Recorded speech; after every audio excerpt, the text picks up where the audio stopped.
So, what is the common good? If you guys have a good, clean, simple answer to that, I'd really appreciate knowing. Because it's complicated. I mean, you can break it out and it's simple. It's like, okay, common, you've got 2 or more people involved. By definition, you have to have 2 at least. And then there's a common good. It's like really sharing, coming together in that. And then that's the common part, but what's good? Oh my gosh.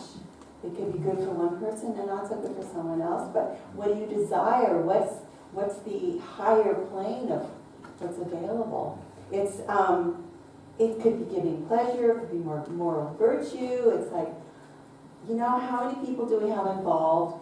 That's how many different points of view we have of what's good. And it's just kind of, that's the way it goes. And if we accept that, it's like, okay. But we're all God. We're all one together.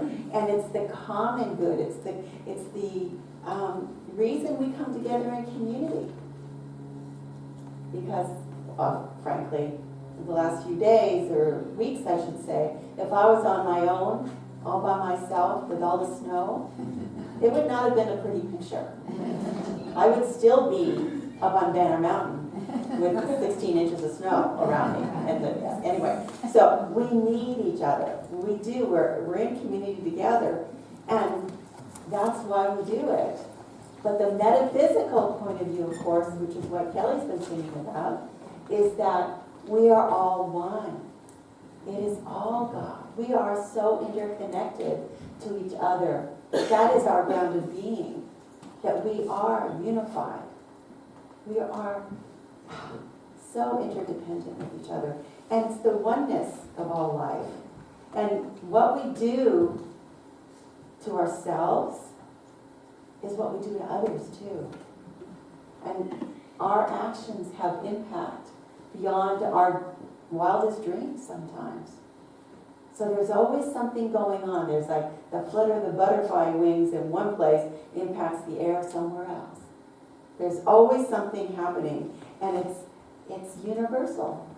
There's a word, which I'm hopefully going to pronounce right, Ubuntu, from South Africa.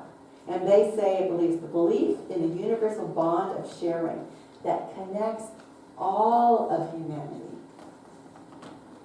All of us are connected. That's so amazing.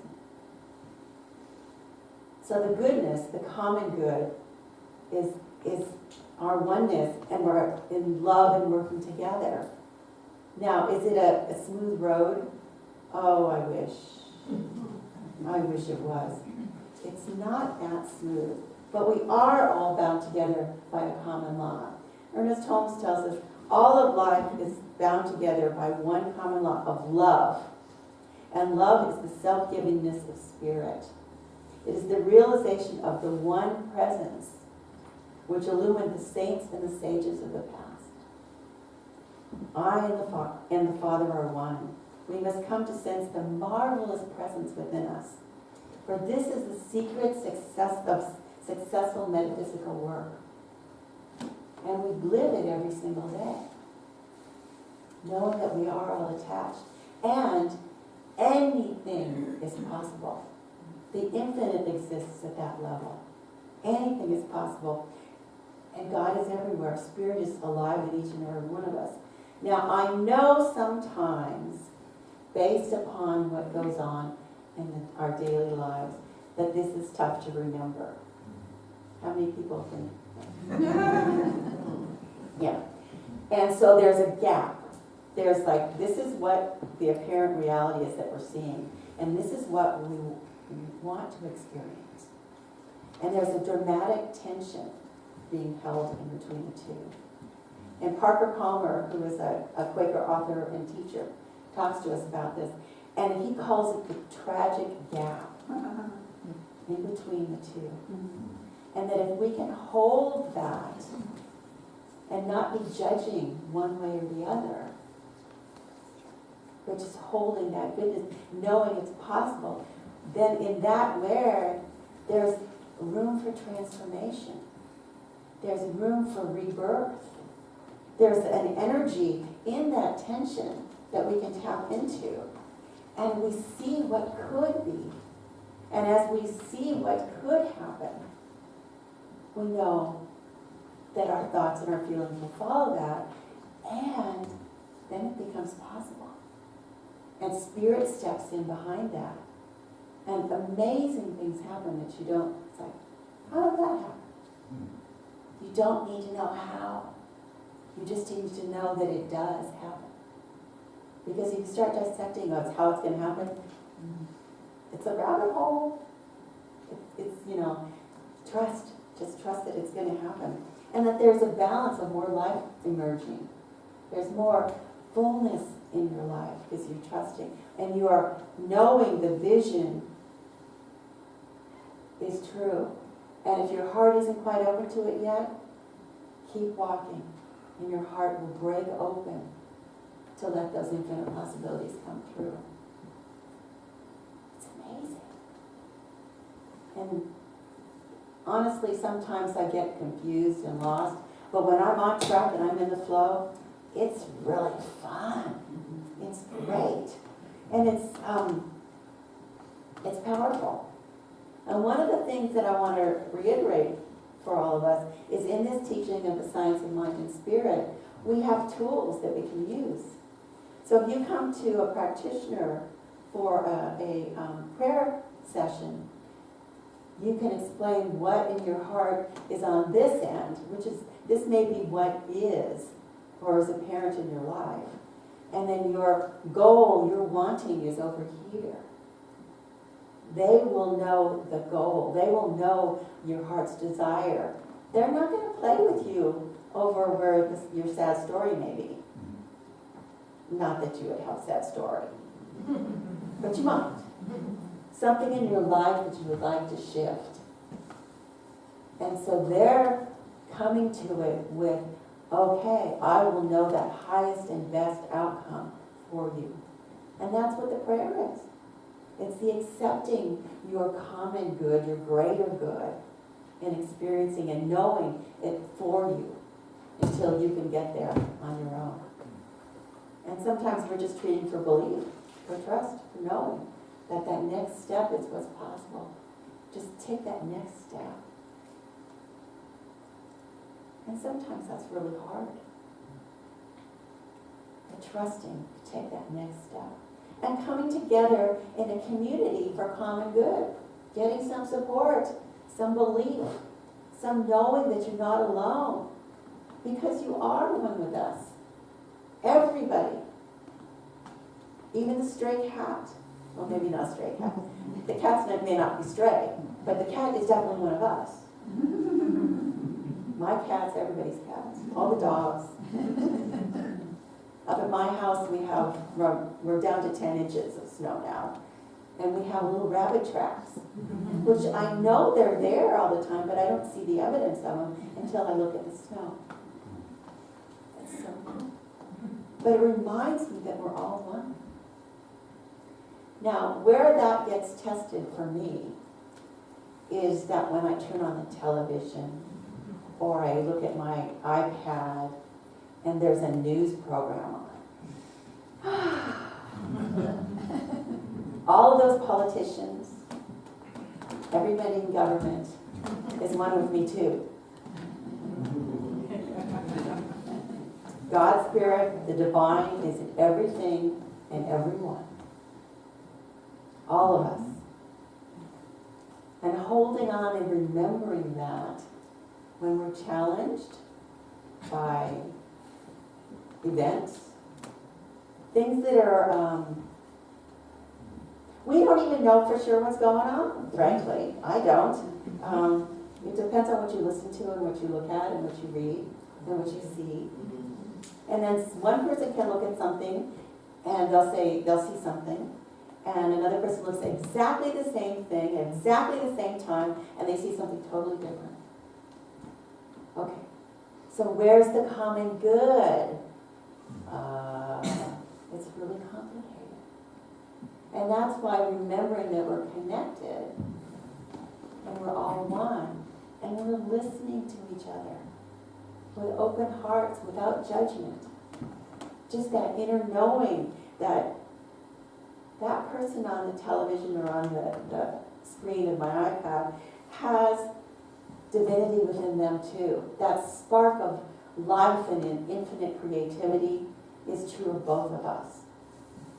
And that includes every single being on this planet. Every single being. And then when you crack your heart open like that, you can have compassion for everybody. Everyone's doing the best they can with what they have, and what they think and what they know. Now, they may not agree with me. Bless you. Thank you. How many people agree with everything they see on the television? There are no hands. Because we don't know. So it goes back to what is our heart's desire? What is our knowingness and our connection with the infinite? And trusting that. This has been around for thousands and thousands of years. A native nation up on the top of the Aleutian Islands in what is now known as Alaska. They've been there a long time before it was called Alaska, before it was a state and all those things. And I can't pronounce their Kodiak, I can't, it's Alutiiq. And they have a worldview and values. And so if we can come together with common values and worldview, that may be a place to start. So they look at physical place. And one of the things that's so important to them is stewardship. Taking care of our earth. Taking care of the animals, the land, the sky, the waters. Without this beloved planet, our species is nothing. We're dust. Well, I guess we're stardust at that point. And we don't know what's going to happen. So that's one of their spheres that they hold. And then there's the emotional, the spiritual. And that's the faith, the spiritual life. And also they throw in a sense of humor, which I really liked. I thought, yeah, spirit has a sense of humor. And sometimes stuff happens and you just gotta laugh at it. It's like, I can't believe this is happening. The other day I found a rock in my boot. I have no idea how that rock got there. And it was not my husband. Actually, it was two rocks. And it's like, there's a trickster out there. Someone's laughing at me. They're putting rocks in my boots. And then the next sphere that they look at is the community. And it's the people, it's the social. That's what gets us here on Sundays and other times of the week. We come here to play with each other, to have fun, to connect, to get hugs. We're here because we're nourished. Something, and it may be one word that is spoken, or it may be a look. Something nourishes us by coming together in community. It's sacred work to be together. And maybe it's just with one person, but when it's more, it's a lot more fun sometimes. Unless we're searching for common good and we are entrenched in our desires, and this is the way it has to be, and my way or the highway. But if we take ourselves back to knowing we're all one, and we're all in this together, we remember. And we rise to a higher level. They also look at respect for others, the universe, and the environment. And their values have been in place for thousands and thousands of years. They honor their ancestors, their elders, their heritage. So it's interdependence. The value is high. Stewardship, faith and prayer. And it's integral to how we're all bound together. We experience things together. You're experiencing this talk. We're here in the divine presence, in oneness, in this room, in this moment. And then anybody else who listens to this on YouTube will hear it too. Because we are beyond this room. Wow, it's just so amazing. So, if you look out into the world, there is huge shifts going on. There are, I should say. The Me Too movement. Oh my goodness. How many stories, how many things have been coming out from the past? There is a new voice in the world that's being listened to. Today, the Pope spoke. The Catholic Church is going through huge healing. Huge healing. And we're all going for the common good. So that everybody may thrive and flourish. So that everybody's held in love. Because we have divine work to do. We have the health of Mother Earth to turn to. Dalai Lama tells us in a book he wrote called Beyond Religion that the glaciers in Tibet are melting. And those glaciers feed a lot of rivers. The Yangtze, the Indus, the Yellow, the Mekong. And without those glaciers, without that precious water, there's deforestation, there's going to be vast deserts. And in the process, there could be huge flooding. We've seen stuff going on the planet. We are here to heal the planet. There is something that common good is getting more critical or more essential to our existence. Not maybe for people in this room, but perhaps Toby, the infant. So honoring our ancestors and remembering their commitments to things and their errors and having compassion for that is important. And so is paying attention and being good stewards of the earth going forward. So the generations that follow us, that they come, that they follow us. And what we can do personally, there's do unto others as you would have them do unto you. How long has that been around? Treat others in that respectful way. And treat yourself respectfully too, because sometimes we don't do that either. And it's important. And then there's all sorts of nonprofits or things to get involved with. There's one called Charity Water, so that there's drinking water everywhere around the world. It's a 4-star charity. I checked it out on Charity Navigator. So if you're looking at charities that you want to give to, you can check them out on Charity Navigator, Consumer Reports, do some due diligence, it's not hard. And if you can't get the internet to work, ask someone who can. Because you're not alone. There's a common good going on. So the thing is that it's amazing what they can do.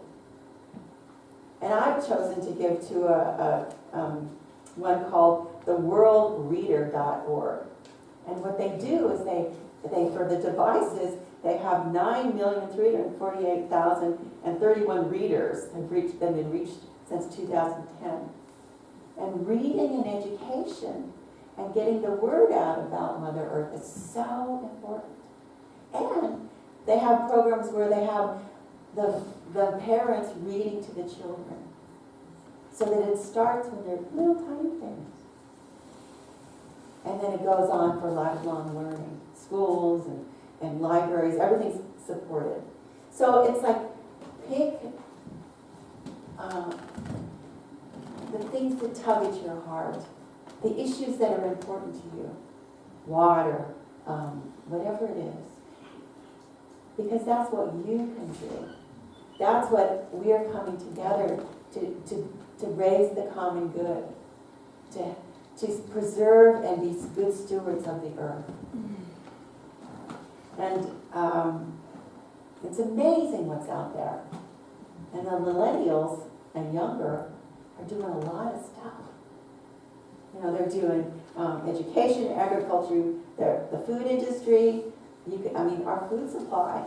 Last night I was watching PBS NewsHour, the weekend, and they were talking about the water in Long Island being contaminated with, I think it's the 401 dioxin or something.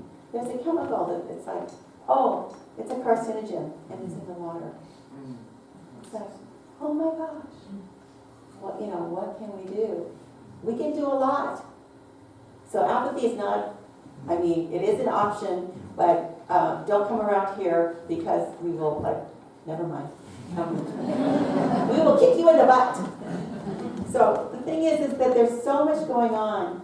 And Margaret Mead told us, never doubt that a small group of thoughtful, committed citizens can change the world. Indeed, it's the only thing that ever has. You've probably heard that before. But it's such a good reminder. And Jane Goodall tells us, your life matters. You can't live through a day without making an impact on the world. And what's most important is to think about the impact of your actions on the world around you. So if you're smiling at people, you are having a huge impact on the world around you. The way you drive, I hit a nerve, has a huge impact on the people. I just was in Los Angeles driving, that's why I know that. So, yeah. Huge impact. Yeah, it's like amazing everything we do. Oh, there's so much. There's so much. And I'm in awe of how powerful you guys are. There's stuff going on that you're doing that I have no idea of, that I know is impacting my life. And I'm grateful. Thank you for doing it. Thank you for holding that consciousness and being yourself in the world. And there's so many things that we can get involved with more. But put your energy where your heart is. Because then it's sustainable. There's I mentioned Parker Palmer earlier. He has something that he calls circles of trust. And that's where we can raise and discover what the common good is. Because we come into it without judgment, without crosstalk, without correcting or fixing anybody else. Oh yeah, you can't fix anybody else, I'm sorry. It doesn't work that way. You cannot fix the politicians. You can only work on yourself. And that is sacred work, working on transforming yourself. So it's not the elite few that should be benefiting from our experience on this earth. We're in this together. We are all one. And if you think you're too small to make a difference, the Dalai Lama tells us, if you think you are too small to make a difference, try sleeping with a mosquito. So there. So let's take this within. I open up to the magnificence that is divine spirit. The energy, the power, the force of God is in and through me. And that the infinite is possible in each and every moment. And from this divine unity, I know and accept the healing from our divine earth. And that this is our birthright. And I know and accept that each and every one of us flourishes and experiences love, light, joy, creativity, fellowship, and companionship. And that we greet this earth with compassion and each and every being on it. And I know and accept that the divine love and light, that atmosphere, that light, is everywhere present. And I know each and every one of us are divinely guided as we follow our internal hearts and minds that are in unity. And I also know and accept we flourish. We eat right, we're healthy, we drink clean, healthy water. And I know and accept that we are living in abundance in all ways, and that we are living our life for the common good, and that we attract beautiful, loving relationships with each and every breath we take, with each and every smile we smile.